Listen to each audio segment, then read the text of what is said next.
سیاسی مفادات کے لیے ملک کو نقصان پہنچانے کی کوشش کی جا رہی ہے۔ علیمہ خان نے بشرا بی بی کے انتشار کو بے نقاب کیا ہے۔ وفاقی وزیر اطلاعات و نشریات عطا اللہ تاڑر رؤف حسن اور عمران خان کی بہن علیمہ خان کی واٹس ایپ چیٹ سامنے آنے کے بعد گفتگو کر رہے تھے۔ انہوں نے کہا کہ اس وقت بشرا بی بی کا جو ڈس انفارمیشن سیل کے حوالے سے حکومت بات کر رہی تھی، اب وہ ثابت ہو گیا ہے علیمہ خان کی چیٹ کے ذریعے کہ کس طریقے سے بشرا بی بی جو ہے وہ ملکی مفادات کے خلاف کھیل رہی تھیں۔ انہوں نے مزید کہا کہ نفرت کی سیاست کا انجام اچھا نہیں ہوتا، پاکستان کی عوام کو تقسیم کرنے والے اب خود آپس میں تقسیم ہو رہے ہیں اور ان کے آپس میں ہی انتشار پھیل چکا ہے۔ انہوں نے کہا کہ تحریک انصاف میں مختلف انتشاری گروپس جو ہیں وہ بن چکے ہیں اور بشرا بی بی ہمدردی کے لیے جھوٹا اور من گڑت بیانیاں جو ہیں وہ پھیلا رہی ہیں۔ انہوں نے کہا کہ نفرت کی سیاست کا انجام جو ہے وہ ہمیشہ برا ہوتا ہے اور بشرا بی بی کے جھوٹے بیانیے میں کسی بھی قسم کی کوئی حقیقت نہیں ہے۔ اس وقت پی ٹی آئی پر قبضے کی جنگ جاری ہے۔ نفرت تقسیم کی سیاست کرنے والوں کی پارٹی اس وقت خود تقسیم کا شکار ہو چکی ہے اور سیاسی مفادات کے لیے ملک کو نقصان پہنچانے کی کوشش کی جا رہی ہے۔ اسی تمام تر صورتحال پر ہم گفتگو کر رہے ہیں سینئر اینکر پرسن اور تجزیہ کار جواد فیضی صاحب ہمیں جوائن کر رہے ہیں۔ جواد فیضی صاحب، شکریہ آپ کے وقت کے لیے۔ سر، کس طرح سے دیکھتے ہیں، ایک مرتبہ پھر سے یہ بات بڑی کھل کے واضح ہو گئی ہے کہ کس طریقے سے ایک جماعت جو ہے وہ ملک کے اندر انتشار پھیلانے کی کوششیں کر رہی تھی اور اب تو خود بانی چیئرمین جو ہیں ان کی جو بہن ہے اس کی گفتگو اور رؤف حسن کی گفتگو بھی منظر عام پر آ چکی ہے؟ دیکھیے، یہ ایک عرصے سے کہا جا رہا ہے کہ اس تنظیم نے، اس پارٹی نے پاکستان کو معاشی طور پہ بٹا بٹھایا، انتشار پیدا کیا، بچوں تک کے ذہن خراب کیے، نوجوان نسل کو بڑھانے کی کوشش کی، اپنے اداروں کے خلاف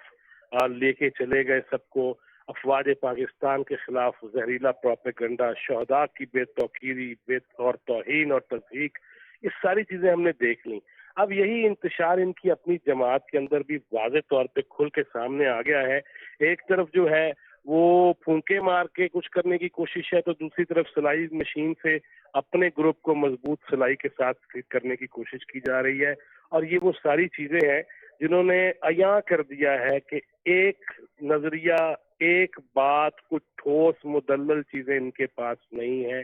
ہر کوئی اپنی اپنی میں کے چکروں میں ہے، اور خاص طور پہ یہ حقیقت بھی آشکار ہو گئی جس اللہ تعالیٰ فرما رہے تھے کہ کتنا بھیانک یہ ڈرامہ تھا کہ زہر دینے کی کوشش کی جا رہی ہے اور وہ سن رہا ہے، مجھے پتا ہے کون سن رہا ہے۔ اگر ایسا ہوا، اب سارا وہ جو بنایا ہوا جھوٹ پہ مبنی عمارت تھی وہ دڑام سے گر گئی ہے، زمین بوس ہو گئی ہے۔ میرا خیال ہے اب لوگوں کو اور خاص طور پہ ان تجزیہ کاروں کو جو آج بھی اندرون ملک یا بیرون ملک بیٹھ کر اس جھوٹ کو فروغ دیتے ہیں، اس میں بڑھوتری کا کردار ادا کرتے ہیں، ان کو بھی عقل کے ہوش کے ناخن لینے چاہیے۔ اور وہ جو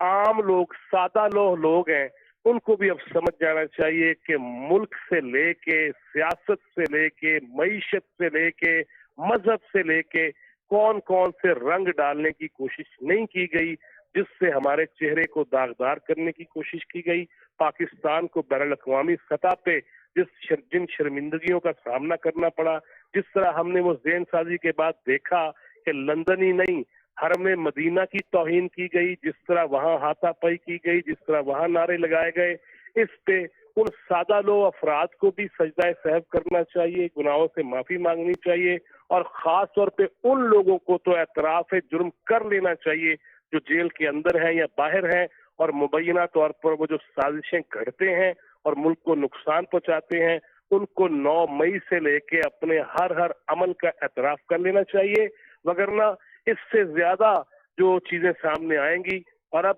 ملک متحمل نہیں ہے، معاشرہ متحمل نہیں ہے انتشار کا، افتراق کا اور اس قسم کی حرکتوں کا۔ فیضی صاحب، آپ سمجھتے ہیں کہ ایک بات تو اب یہ کلیئر ہو گئی ہے کہ اس جماعت کا پاکستان کے مفاد سے کوئی تعلق نہیں ہے، بلکہ ان کا مقصد جو ہے وہ صرف اور صرف ملک کے اندر انتشاری سیاست کو پروان چڑھا کے ملک کا جو نوجوان ہے اس کو ورگلا کے انہیں دشمن کے ایجنڈے کے اوپر لے کے آنا ہے؟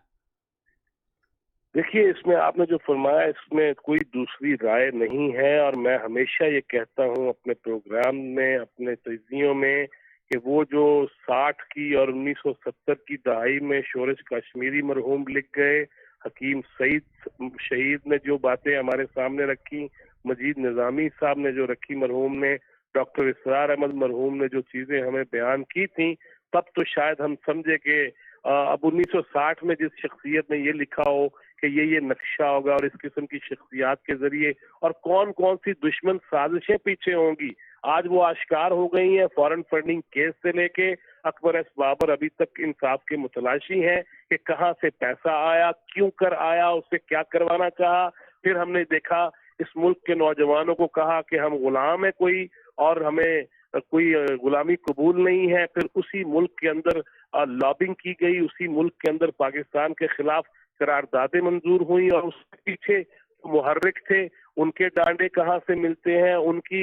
محبتیں کس ملک سے ہیں جہاں پہ آج ہزاروں فلسطینی شہید ہوئے ہیں۔ یہ ساری وہ چیزیں ہیں، اور انڈیا سے فنڈنگ لینا اور اپنے حق میں وہاں پروپیگنڈا کروانا اور پاکستان کے اداروں کے خلاف جس قدر نوجوانوں کا ذہن جو ہے وہ آلودہ کیا گیا اور ان کو ملک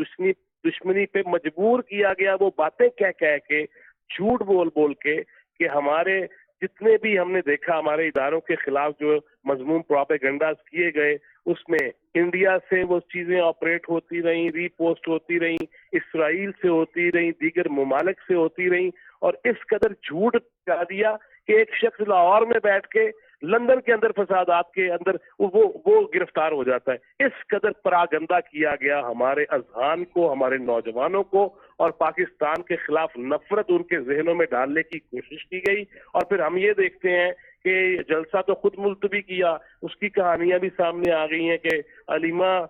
جو خان ہے وہ کچھ کہہ رہی ہیں، سواتی صاحب کچھ جلسہ کہہ جو ہے رہے وہ ہیں۔ خود ملتوی کیا گیا اور اب اندر کی کہانیاں بھی کھل کر سامنے آ گئی ہیں۔ بہت بہت شکریہ جواد فیضی صاحب، تجزیہ کار، آپ ہمارے ساتھ موجود تھے۔ اور وفاقی وزیر اطلاعات و نشریات عطا اللہ تارڑ نے بھی اپنی نیوز کانفرنس کے اندر اس بات کو واضح کر دیا ہے کہ یہ ثابت ہو گیا ہے کہ بشریٰ بی بی جو ہیں بانی پی ٹی آئی کی جو بیوی ہیں وہ ڈس انفارمیشن سیل چلا رہی تھی، اور نفرت کی سیاست کا انجام جو ہے وہ ہمیشہ برا ہوتا ہے۔ اور اس جماعت کی جانب سے جس نے پاکستان کو تقسیم کرنے کی کوشش کی، جس نے پاکستان کے نوجوانوں کو تقسیم کرنے کی کوشش کی، آج وہ خود انتشار کا شکار ہو چکی ہے، اور اس وقت پاکستان تحریک انصاف کے اوپر قبضے کی جنگ جو ہے وہ جاری ہے۔ علیمہ خان جو کہ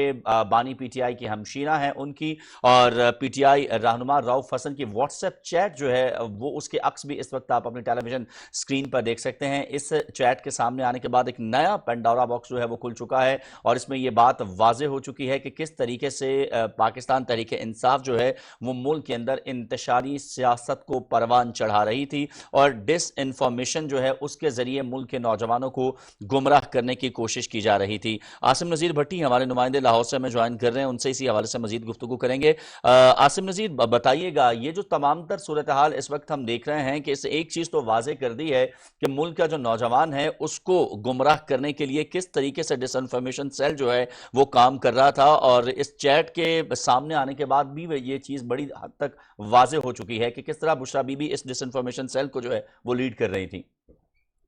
جی بالکل، یہ بات تو بڑی واضح ہو گئی ہے کہ پاکستان تحریک انصاف کے جو میڈیا سیل اور جو جھوٹا بیانیہ تھا جو اداروں کے خلاف اور ملک کے جو نوجوانوں کو ذہنی طور پر گمراہ کرنے کے لیے ایک بیانیہ تشکیل دیا گیا تھا، بیسیکلی وہ بیانیہ جو تشکیل دیا گیا تھا وہ صرف اپنے مفادات کے لیے تھا۔ اس میں اداروں کو جو ہے وہ بدنام کیا گیا، اداروں کو ہٹ کیا گیا۔ اس کے علاوہ جو اداروں پہ جو الزامات لگائے گئے اپنے سیاسی مفادات کے لیے، اور جس قسم کی انتشاری سیاست کی بنیاد رکھی گئی، اس چیزوں کا نقصان، اس کا خمیازہ آج مکافات عمل کی صورت میں خود پی ٹی آئی کو بھگتنا پڑ رہا ہے۔ اور یہ دیکھیں کہ آج جو تقسیم نظر آ رہی ہے پارٹی کے اندر، اور لوگ پارٹی کو جس طرح چھوڑ کے جا رہے ہیں، آج حماد اظہر نے بھی جو ریزائن کر دیا ہے، اور جو یہ ساری چیزیں ہمیں دیکھنے میں نظر آ رہی ہے، اور جو ہم دیکھ رہے ہیں، اس سے صاف پتہ چلتا ہے کہ جو سیاست کی بنیاد پی ٹی آئی نے رکھی تھی، آج ان کی پارٹی بھی اسی سیاست کا شکار ہو رہی ہے، اسی انتشاری سیاست کا شکار ہو رہی ہے۔ اور اس سب بیانیے میں جس کے اندر جھوٹ کے عنصر کو جو ہے وہ ذہنوں میں گھولا گیا اور نوجوانوں کو گمراہ کرنے کی کوشش کی گئی، آج لوگوں کے سامنے یہ حقیقت بھی واضح طور پر ان کے سامنے آ رہی ہے کہ جس بات پر بانی پی ٹی آئی ہمیشہ یہ بات کہتے تھے کہ یہ لوگوں کو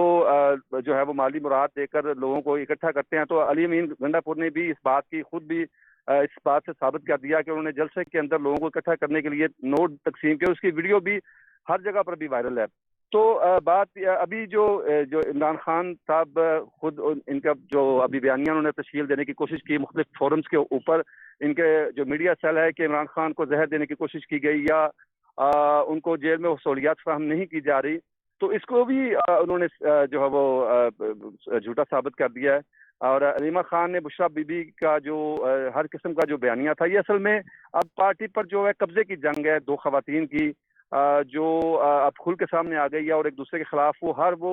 بات جو تب یہ ان کا بیانیہ تھا اب ایک دوسرے کے خلاف سچ بول رہے ہیں اور وہ بیانیہ سامنے آ رہا ہے, وہ اصل میں بیانیہ نہیں تھا بلکہ پارٹی پر اب یہ قبضے کی جنگ یہ واضح ہو چکی ہے کہ عمران خان کے بعد اب پارٹی کس کے ہاتھ میں ہوگی. تو اس کی جنگ کا سلسلہ جو شروع ہو گیا تو وہ سب چیزیں بھی جو بیانیہ جو پہلے بیان کیا جا رہا تھا کہ جو پی ٹی آئی کے خلاف یہ سازشیں ہو رہی ہے یا عمران خان کو مارنے کی کوشش کی جا رہی ہے, وہ سب چیزیں جھوٹ کی صورت میں سامنے آ چکی ہیں اور وہ ثابت ہو رہی ہیں. عمران خان کے حوالے سے جو بات بتائی جا رہی تھی کہ ان کو شاید جیل میں سہولیات نہیں دی جا رہی, لیکن ان کو جو جیل میں ہر قسم کی سہولت ہے, جو ان کو واکنگ جو وہاں ان کو سہولت دی گئی ہے کہ واک کر سکتے ہیں وہاں پر, اس کے علاوہ ان کو فزیکل فٹنس کے لیے وہاں جم کی سہولت اور تمام چیزیں جن کا وہ پراپوگنڈا کرتے ہیں کہ شاید عمران خان کو کسی ڈیتھ سیل میں یا کسی ایسی جگہ پر رکھا گیا ہے, یہ تمام چیزیں جو ان کے سوشل میڈیا پلیٹ فارم سے نوجوانوں کو اشتعال دلانے کے لیے یا ان کے پارٹی کارکنوں کو اشتعال دلانے کے لیے کہ ان کے لیڈر کے ساتھ یہ سلوک کیا جا رہی ہے, تمام چیزیں اب جو ہے وہ ایکسپوز ہو کے سامنے آ گئی. تمام چیزیں ایکسپوز ہو کر اس وقت سامنے آ چکی ہیں کہ کس طرح ملک کے نوجوانوں کو انتشاری سیاست کا شکار بنایا جا رہا ہے. بہت شکریہ عاصم نذیر بٹی, آپ گفتگو کر رہے تھے. اور ایک بریک, اس کے بعد حاضر ہوتے ہیں.